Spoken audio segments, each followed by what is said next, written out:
காசை கொடுத்து வாக்கை பெறுகிற ஏதோ அதிகாரம் கிடையாது, சம்பிரதாயம் கிடையாது. மாறாக தேர்தல் என்பது ஒரு நாட்டின் உச்சபட்ச ஜனநாயகம். தேர்தல் என்பது ஒரு நாட்டின் வலிமையை, கட்டமைப்பை உறுதி செய்கிற இறையாண்மை. அந்த ஜனநாயகத்தையும் இறையாண்மையும் முன்னிறுத்தி நாம் தமிழர் கட்சி இந்த மண்ணிலே தூய அரசியலை செய்து வருகிறது. கட்சி துவங்கப்பட்டு ஏறத்தாழ 16 ஆண்டு காலம், 5 ஆண்டு காலம் மக்கள் பணி, 10 ஆண்டு காலமாக தேர்தல் அரசியல். 2016 தேர்தலிலே நாம் தமிழர் கட்சி தனித்து சட்டமன்ற தேர்தலை சந்திக்கிறது. சீமான் தேர்தலை சந்தித்து எதை சாதிக்கப் போகிறார்? 234 தொகுதிகளில் நிறுத்துவதற்கு ஆள் இருக்கிறதா என்று கொக்கரைத்தார்கள். ஆனால் தேர்தலிலே போட்டியிட்டு 1.1% வாக்கை பெற்று இந்த தேர்தலோடு சீமான் கட்சியை கலைத்து விடுவார், காணாமல் போய்விடுவார் என்று ஏகவசனம் பேசினார்கள். ஆனால் 2019 நாடாளுமன்ற தேர்தலிலே நாம் தமிழர் கட்சி தனித்து களம் கண்டு 4% வாக்கை பெற்றது. பெற்ற வாக்கை எவரிடத்திலும் விற்காமல், சந்தைப்படுத்தாமல் 2021 சட்டமன்ற தேர்தலை சந்தித்து 6% வாக்கை பெற்று சின்னத்தை இழந்தது. பெற்ற வாக்கை மீண்டும் எவரிடத்திலும் சந்தைப்படுத்தாது, விற்காது, அடமானம் வைக்காது 2024 நாடாளுமன்ற தேர்தலிலே 15 நாட்களுக்கு முன்பாக கொடுக்கப்பட்ட ஒரு சின்னத்தை தமிழ்நாடெங்கும், தெருவெங்கும், வீதியெங்கும், பட்டி தொட்டி எங்கும் பரவ செய்து 8% வாக்கை பெற்று அங்கீகரிக்கப்பட்ட கட்சியாக மாற்றி இருப்பது செந்தமிழன் சீமான் தான். தமிழக அரசியல் வரலாறு அல்ல, இந்திய அரசியல் வரலாற்றிலே ஒரு புரட்சியை செய்தித்த ஒரு ஆண்மகன் எங்கள் அண்ணன் செந்தமிழன் சீமான். 2024 8% வாக்கு கட்சி அங்கீகரிக்கப்பட்ட கட்சி 2026 சட்டமன்ற தேர்தல் களத்திற்கு முன்பாக பல கோடி பணம் தருகிறோம், உனக்கு கோடி கோடியாக கொட்டி இறைக்கிறோம், துணை முதலமைச்சர் பதவி தருகிறோம், எங்களோடு கூட்டணிக்குமா என்று இங்கே தேசிய கட்சியும் திராவிட கட்சியும் அழைத்தார்கள். சொந்த கொள்கையில் ஒருபோதும் மாற மாட்டேன், என் மக்களுக்கு செய்து கொடுத்த சத்தியத்தை மீற மாட்டேன் என்று இந்த களத்தில் இன்றைக்கு மீண்டும் தனித்து களம் காண்கிறார். சமூக நீதியை பேசுபவர்கள் எல்லாம் வாய்களிய தொண்டைகளிலே பேசுவார்கள், சமத்துவத்தை பற்றி பேசுவார்கள், பெண்ணிய விடுதலையை பேசுவார்கள். ஆனால் 234 தொகுதிகளிலே ஆணும் பெண்ணும் சமமல்ல, ஆணுக்கு பெண் சமம் என்று 117 தொகுதிகளிலே ஆண்களுக்கும் 117 தொகுதிகளிலே பெண்களுக்கும் போட்டியிட வாய்ப்பு கொடுத்த ஒரே தலைவன் எங்கள் அண்ணன் செந்தமிழன் சீமான். தேர்தல் வந்துவிட்டால் போதும், மதுக்கடையை மூடுவது, கச்சத்தீவை மீட்பது, இலவசமாக எதையாவது தருவது, என் இன மக்களின் வாக்கை காசை கொடுத்து அறுவடை செய்து அதிகாரத்தை கைப்பற்றி மக்களுக்கென்று எதுவும் செய்யாமல் தங்களுக்கென்று பல அதிகாரங்களை பயன்படுத்தி சமூக வாழ்க்கையை வாழ்வதுதான் இவர்களின் சாதனை.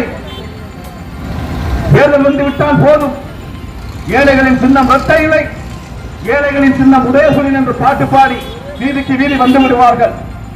எத்தனை காலம்தான் இந்த மண்ணிலே உதயசூரியனும் இரட்டை இலையும் ஏழைகளின் சின்னமாக இருக்க முடியும்? நாம் தமிழர் கட்சிக்கு ஒரு கனவு இருக்கிறது. இந்த மண்ணிலே ஏழைகள் என்ற நிலையை இருக்கக்கூடாது, ஏழைகள் என்ற சொல்லே இருக்கக்கூடாது. அதை எட்டுவதுதான் நாம் தமிழர் கட்சியின் முதன்மை நோக்கம். நாங்க வரலாம் பார்க்கிறோம், வீட்டு கழிவறைகளை எல்லாம் கக்கூசுல எல்லாம் வரைஞ்சு கிடக்கு ரெட்டையில ஏழைகள் உதயசூரியன், ரெட்டையில ஏழைகளின் சின்ன உதயசூரியன், ஏழைகளின் சின்ன எங்கே வரைஞ்சு கிடக்கு? கழிவறைகள் வரைஞ்சு கிடக்கு. கழிவறையில் வரைய தகுதி பெற்ற சின்னம் தான் உங்கள் சின்னம்.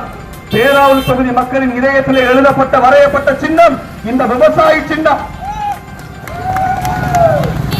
22 நாடுகள் கூட்டு சேர்ந்து சண்டையிட்ட போது எந்த நாட்டு ராணுவத்தின் உதவியையும் நாடாமல் எங்கள் தலைவன் எப்படி போர் செய்தானோ அதுபோல எவனையும் கூட்டணிக்கு அழைக்காமல் தனித்து களத்தில் நிற்கிற ஒரு ஆண்மகன் எங்கள் அண்ணன் செந்தமிழன் சீமான். இந்த 2026 தேர்தலுக்கு ஆட்சி கொடுத்த சிறப்பான ஆட்சியை செஞ்ச 2031 தேர்தல்ல இதே திமுக அண்ணா திமுக தனிச்சு போட்டியிட்டு எவன் கூட கூட்டணி சேராம வாக்குக்கு ஒத்த பைசா காசு கொடுக்காம சாராயம் கொடுக்காம கோழி பிரியாணி கொடுக்காம தேர்தலை சந்திச்சு நீ வெற்றியா பெறவனா தேர்தலை சந்திச்சுறேன் நான் வாழ்நாள் முழுக்க மொட்டை அடிச்சுட்டு வாழ்றேன். சாணி இருக்கா தெம்பு இருக்கா செத்து போன பொண்ணையை தூக்கி செத்த பெண்ணுகளை தூக்கி சுமப்பதற்கு நாங்கள் ஒன்றும் கடுமை புலிகள் அல்ல, பிரபாகரன் பெருமகன் ஈர்த்தெடுத்த விடுதலை புலிகள். ஓட்டுக்கு காசு கொடுப்போம், பாட்டில் கொடுப்போம், மகளிருக்கு 1000 கொடுப்போம், 2000 1000 ரூபாய் கொடுத்து என்ன புண்ணியம்? 1000 ரூபாய் என்பது ஒரு நாளைக்கு சராசரியாக 33 ரூபாய். ஒரு தனி மனிதன் ஒரு தேநீர் கடைக்கு ஒரு டீ குடிக்க போனா பலகாரம் சாப்பிட போனா 33 ரூபாய் காணாது. ஒரு மாவு பாக்கெட் 30 ரூபாய், 1 லிட்டர் பால் 50 ரூபாய் தாண்டி போயிருச்சு. அறிவிக்கும் போது அனைத்து மகளிருக்கும் 1000 ரூபாய், ஆட்சிக்கு வந்தவுடன் தகுதி பெற்ற மகளிருக்கு 1000 ரூபாய். அப்ப உனக்கு ஓட்டு போடும்போது தெரியல என் மகளிருக்கு தகுதி இருக்கா இல்ல, எல்லாம் போய் வாக்குறுதிகள்.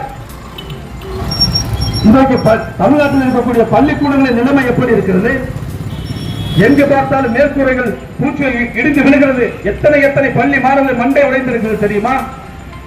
பள்ளிகளின் தரம் உயர்த்தப்பட்டிருக்கா?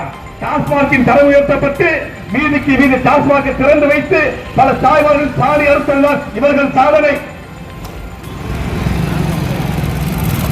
தேசிய கட்சிகளுக்கு பொருளாதார கொள்கை என்ன?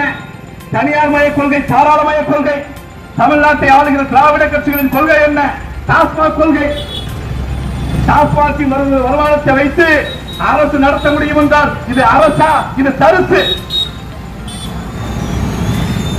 நாம் தமிழர் கட்சியின் கொள்கை பொருளாதார கொள்கை என்பது தற்சார்பு பொருளாதாரத்தை முன்னெடுத்து நிலவும் வளமும் சார்ந்த தொழிற்சாலைகளை உருவாக்கி வேளாண்மை அரசு பணியாக்கி வீட்டிற்கு ஒருவருக்கு அரசு வேலை கொடுத்து இலவசம் என்பதை வேண்டாம், எங்கள் மக்கள் எவரிடத்திலும் கையேந்தாமல் பிச்சை எடுக்காமல் தன்மானமிக்க ஒரு பெருவாழ்க்கையை வாழ வைப்பதுதான் நாம் தமிழர் கட்சியின் நோக்க துண்டறிக்கை விநியோகம் செய்கிறோம். எங்கள் பிள்ளைகள் கொடுக்கிறார்கள், வாங்கி படித்து பாருங்கள்.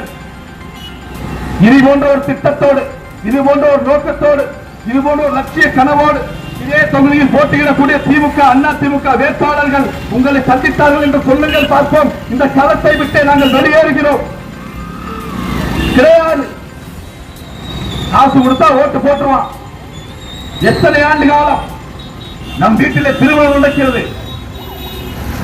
நம் வீட்டு பெண் பிள்ளைகளுக்கு ஆண் பிள்ளைகளுக்கு திருமணம் நடக்கிறது. சட்டமன்ற உறுப்பினரின் பெயரை போட்டு, நாடாளுமன்ற உறுப்பினரின் பெயரை போட்டு பத்திரிகை அச்சடித்து நம் உற்றார் உறவினர் அனைவருக்கு வழங்கி திருமணத்தை நடத்தி வைக்கிறோம். அவர்கள் வருகிறார்கள், தாலி எடுத்து கொடுத்து ஒரு திருமணத்தை நடத்தி வைத்து விட்டு ஊரெல்லாம் பல தாய்மார்கள் தாலி அறுத்ததுதான் இவர்களின் சாதனை. தாலி அறுத்த படுபாவிகளுக்கு உங்கள் வாக்கா? இல்லை, நாம் தமிழர் கட்சி ஆட்சி கட்டிலே அமர்ந்தவுடன் ஓராண்டிலே மதுக்கடையை மூடுவோம் என்கிற நாம் தமிழர் கட்சிக்கு உங்கள் வாக்கா என்பதை நீங்கள் சிந்தித்து பார்க்க வேண்டும். இன்றைக்கு தமிழகத்திலே சட்டம் ஒழுங்கு சந்தி சிரிச்சு கிடக்கு. எங்கு பார்த்தாலும் மதுவை குடித்து விட்டு கஞ்சாவை புகைத்து விட்டு ஏகப்பட்ட கொலை கொள்ளை கற்பழிப்பு. 2 வயது குழந்தை என்று பார்க்காமல், 60 வயது மூதாட்டி என்று பார்க்காமல் கடத்தி கற்பழித்து கொலை செய்கிறான். என்ன காரணம்? அனைத்து மது, கஞ்சா. இன்றைக்கு தமிழகத்திலே கஞ்சா புழக்கமில்லை என்று சொல்லுங்கள் பார்ப்போம். சின்னஞ்சிறார்கள் கைகளிலே கஞ்சா புழக்கத்திலே இருக்கிறது. மாவட்ட செயலாளர், ஒன்றிய செயலாளர், கிளை செயலாளர் என்று இவர்கள் தான் டிஸ்ட்ரிபியூட்டர், டீலர், ரீட்டைலர் என்று கஞ்சாவை தமிழகத்தில் விற்பனை செய்து கொண்டிருக்கிறார்கள். எல்லாம் மாற்ற வேண்டும். அதற்காக வேண்டும் இந்த மண்ணிலே நாம் தமிழர் கட்சி உறுதியாக வென்று வர வேண்டும். வருகிற ஏப்ரல் 23ஆம் தேதி நீங்கள் வாக்குப்பெட்டிக்கு வாக்கு செலுத்த செல்லும் போது அந்த பெட்டியிலே வரிசையிலே 3வது இடத்திலே இந்த ஏர்போர்ட்டிய விவசாயி இருப்பார். நீங்கள் வாக்கு செலுத்தும் போதுதான் இந்த விவசாயி 3வது இடத்தில் இருப்பார். வாக்கு எண்ணுகிற போது முதலிடத்திற்கு வந்தார் என்கிற பெருமையை இந்த ஊரணிபுரம் பகுதியிலே வாழ்கிற எங்கள் அன்பு சொந்தங்கள் ஈட்டித் தர வேண்டும். இந்த தொகுதியிலே மீண்டும் அதிமுக வெற்றி பெற்றது, திமுக வெற்றி பெற்றது என்றால் அது ஒரு துண்டு செய்தி. நாம் தமிழர் கட்சி வெற்றி பெற்றது என்றால் அது சரித்திர வரலாற்று வெற்றி. அந்த வரலாற்று வெற்றியிலே நீங்கள் எல்லோரும் நிச்சயம் பங்கெடுப்பீர்கள் என்று நம்பி உங்களிடம் விடைபெறுகிறேன். நன்றி, வணக்கம். நாம் தமிழர்.